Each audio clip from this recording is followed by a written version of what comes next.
माना जाता है भूत बहुत शक्तिशाली होते हैं, लेकिन नहीं, अगर उससे भी परे कोई है तो वो है जिन्नात। और जिन्नात का जो पोजिंग होता है वो इंसानों के ऊपर सिर्फ हावी नहीं, वो इंसानों को मार के ही जाता है। और इन्हीं सब इंसिडेंट्स के ऊपर एक बहुत ही ज़्यादा फेमस मूवी है जिसका नाम है देवे। और देवे मूवी के ऊपर पूरा सीरीज है जो रियल लाइफ इंसिडेंट या केसेस से जुड़े हुए होते हैं।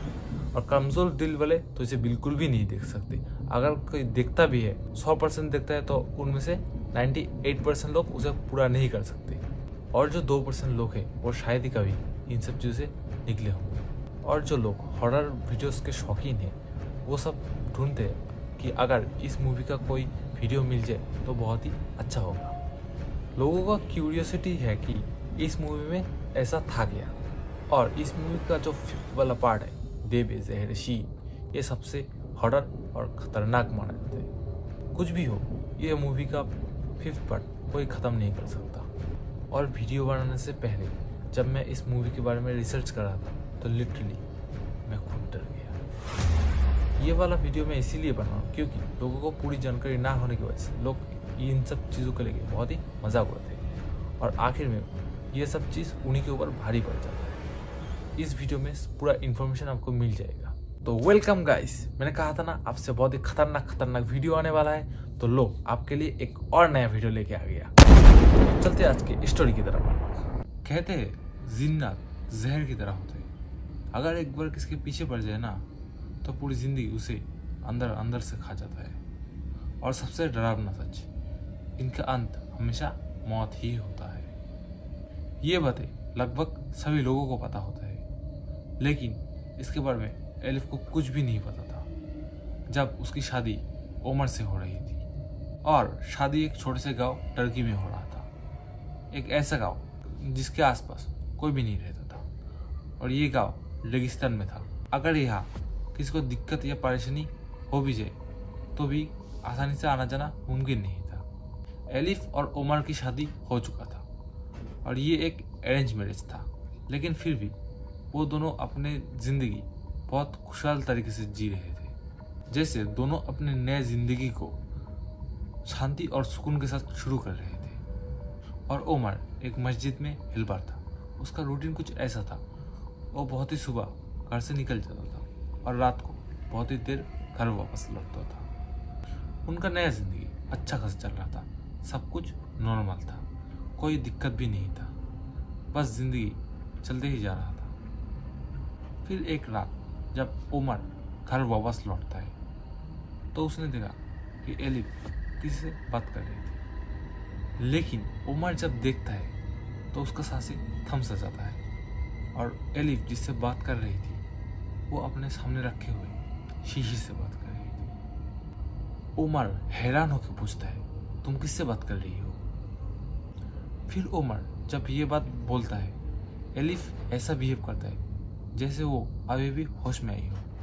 और फिर एलिफ हकलाते हकलाते बोलती है, मैं तो किसी से बात नहीं कर रही थी। और इसके बाद एलिफ फिर से मिरर की तरफ घूमने लग गई, जैसे कुछ तो छुपा है मिरर में। फिर उमर ने इस बात को ज़्यादा आगे नहीं बढ़ाया क्योंकि वो थका हुआ था और उसे बस सोना था। फिर दोनों सोने चले गए, लेकिन उमर के दिमाग में वो सीन बार बार चल रहा था। फिर रात को उमर का नींद खुल गया और उसे कुछ ऐसा लगता जैसे ठंड हद से ज़्यादा बढ़ चुका हो। फिर वो अपने आसपास देखता है कि कोई खिड़की तो नहीं खुला छोड़ गया, लेकिन नहीं, सब खिड़की बंद था। फिर उमर देखता है कि एलिफ उसके पास नहीं थी और फिर उसे कुछ सुनाई देता है जैसे घर के बाहर कोई कुछ कर रहा हो। फिर उमर धीरे धीरे बाहर जाता है। जब उसने नज़दीक से देखा तो वहाँ एलिफ थी और वो डस्टबिन को उल्टा करके उसके अंदर जो मीट या मांस बचा हुआ था वो खा रही थी। और ये सब देखने के बाद उमर का दिमाग पूरी तरीके से हिल गया और उसे उल्टी हो गया। फिर उमर जोर से चिल्ला उठा, ये सब तुम क्या कर रही हो? और जैसे ही उमर ने चिल्लाया वो फिर से वैसे ही बिहेव करती है जैसे वो अभी अभी होश में ही हो। और उसे देख के ऐसा लग रहा था जैसे वो बिल्कुल कंफ्यूज हो, उसे खुद नहीं पता था कि वो क्या कर रही है। फिर सुबह होता है और सुबह होते ही वो दोनों रात के बारे में बात कर रहे थे और एलिफ बोलती है पता नहीं ये मेरे साथ क्या हो रहा है और क्यों हो रहा है, और ऐसा लग रहा है कि कोई मेरे ऊपर हावी हो रहा है और मुझे अपने काबू में ले रहा हो।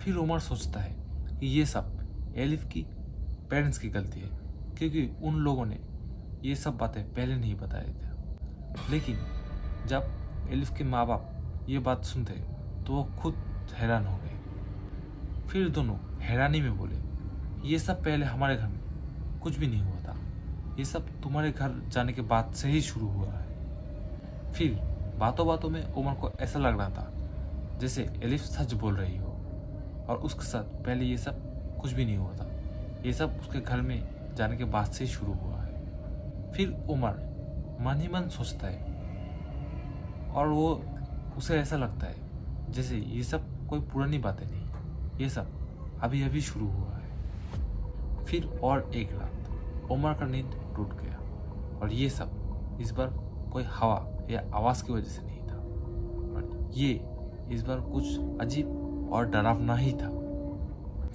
और फिर उमर को सुनाई देता है कि उसके किचन से आवाजें आ रहा था, और जब वो धीरे धीरे किचन की तरफ बढ़ता है और किचन में जगह देखता है तो उसका खून ठंड सा पड़ गया।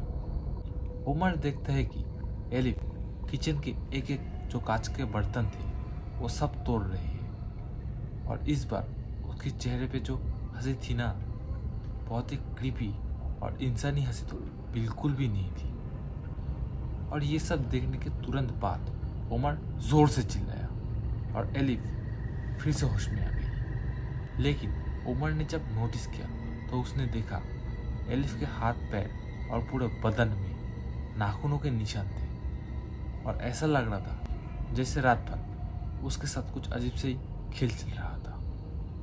और उमर का सर घूम गया और वो बैठ के सोचता है, और तब भी एलिफ उसके पास में ही बैठी थी, बिल्कुल नॉर्मल लग रही थी। और तब उमर के दिमाग में एक सवाल घूम रहा था कि हमारी शादी तो अभी अभी हुई और सब ठीक चल रहा था, लेकिन अब ये सब हमारे साथ क्या हो रहा है? क्योंकि एलिफ जो रात को प्लेटें तोड़ रही थी और उसके चेहरे पे जो स्माइल थी वो इंसानों को तो बिल्कुल भी नहीं लग रही थी, और जिस आवाज़ में एलिफ हंस रही थी वो आवाज़ भी एलिफ की नहीं थी। उमर सोच रहा है क्या घर में कुछ और ही हो रहा है जो अभी अभी शुरू हुआ है। फिर एक दिन सुबह वो अपने काम पे जा रहा था और एक इंसान को इस बारे में बताया। फिर उस इंसान ने उसे बोला कि तुम्हें अब ज़्यादा देर नहीं करना चाहिए, जितना जल्दी हो सके तुम्हें हौजा के पास जाना चाहिए। जैसे भारत में आप मौला या जो भी जानते हो, वैसे ही उनके वहाँ उसे हौजा बोलते हैं। और फिर उमर ने ज़्यादा देरी ना करते हुए सीधा हौजा के पास जाता है, और हौजा ये सब सुनने के तुरंत बाद वो सीधा राजी हो जाता है और बोलता है कि वो खुद उसके घर जाएगा। और फिर जब हौजा उसके घर आने के बाद पहला कदम रखते हैं तो अंदर से गुर्राने की आवाज़ आता है, और वो समझ जाता है कि इस लड़की के अंदर कुछ अलग ही था। और फिर उन्होंने अहतुल कुर्सी पढ़ना शुरू किया, और अहतुल कुर्सी जैसे हमारे भारत में भगवत गीता है वैसे ही होते हैं। हौजा जब एलिफ को देखता है तो वो समझ के ये उमर की वाइफ एलिफ नहीं, ये खुद जिन्नात बैठे हैं। और एलिफ हौजा को देखने के बाद अलग लैंग्वेज में कुछ ऐसा बोल रहा है, और सुनने के बाद ऐसा लग रहा था कि एलिफ हौजा का मजाक उड़ा रहा था। उमर ये सब देख के हैरान रह गया, और फिर हौजा ने उसे बताया कि जब तुम लोगों का शादी हो रहा था तुम्हारे ही किसी रिलेटिव ने तुम्हारे वाइफ के ऊपर जिन्नात छोड़ दिया, और वो भी बदले की भावना से, और ये जिन्नात अगर नहीं निकला तो एलिफ मारी भी जा सकती है। गाइस, टर्की में एक ऐसा रिचुअल होता है जो शादी के वक्त किया जाता है। वो बुरी बलाओं से बचाने के लिए ये रिचुअल किया जाता है, और ये ही रिचुअल उनके शादी में भी किया गया था। लेकिन कहा जाता है अगर आपके किसी रिलेटिव के मन में कोई बदले की भावना हो तो वो लोग आपके ऊपर बुरी शक्तियाँ छोड़ सकते हैं। और जो हौजा था उन्हें पक्का पता है कि इन दोनों के साथ भी यही कुछ हुआ है। और फिर हौजा ने उमर को बताया कुछ भी हो एलिफ के बदन से जिन्नात को निकलना ही पड़ेगा, नहीं तो वो नहीं बच पाएगी। और इसी दौरान एलिफ अपने रूम से बाहर निकल आती है और सब कुछ नॉर्मल लग रहा था। और ये सब देखने के बाद उमर और हर्जा बिल्कुल हैरान थे। और इन्हीं सब के बाद कुछ दिनों तक सब कुछ ठीक चल रहा था। हर्जा का कोई भी खबर नहीं था। और फिर उनके जिंदगी में एक खौफनाक मोड़ आया। फिर एलिफ को प्रेगनेंसी सिम्टम्स दिखाई देने लगे। उमर सोच रहा था ऐसा कुछ किया नहीं, ये सब कैसे हो सकता है। उमर ने डिसाइड किया कि डॉक्टर के पास चलते हैं। और डॉक्टर ने कहा कि ऐसा कुछ है ही नहीं, सब नॉर्मल है। और अब उसे लग रहा था कि फिर से हौजा के पास जाना ही पड़ेगा। और फिर वो जब मस्जिद में जाता है तो पहले से वह इस बार बहुत सारे हौजा रेडी थे उसके मदद करने के लिए। और फिर उमर जब उन लोगों के साथ घर पे पहुंचता है तो घर पे जगह देखता है कि इस बार एलिफ का पेट बहुत ही बाहर आ गया था। और उमर सोचता है कि इतना कम समय में पेट इतना बाहर कैसे आ सकता है। और ये सब देखने के बाद उन्हें लगता है कि ये सब किया जा रहा किसी इंसान का तो नहीं हो सकता। और इस बार उनके साथ बहुत सारे फीमेल हौजा भी थी जो एलिफ को घर के अंदर ले जाते हैं डिलीवरी के लिए। फिर उमर उनसे पूछता है कि ये बच्चा है क्या। और फिर उमर को वो लोग बताते हैं कि असलियत में कोई बच्चा था ही नहीं। जिन्नत अक्सर ऐसा दिखावा करते हैं और औरत का पेट का इस्तेमाल करते हैं ताकि आने वाली पीढ़ी में ये श्राप जारी रहे। फिर सारे औजा मिलकर प्रेयर करते हैं। और उस वक्त एलिफ कभी चिल्लाती थी, कभी हंसती थी और कभी तो हवा में भी उड़ने लगी। और उसी दौरान उमर वो हर एक रिलेटिव के घर जाता है जो शक के दायरे में था।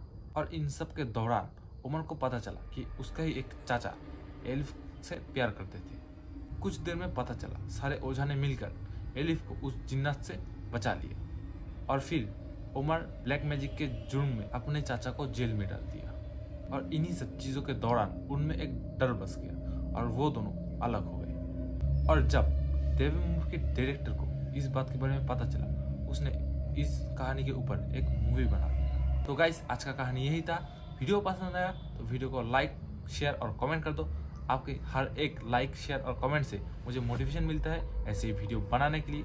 और हो सके तो चैनल को भी सब्सक्राइब करके रख लो ऐसे वीडियो देखने के लिए। तो मिलते हैं नेक्स्ट किसी धमाकेदार वीडियो में।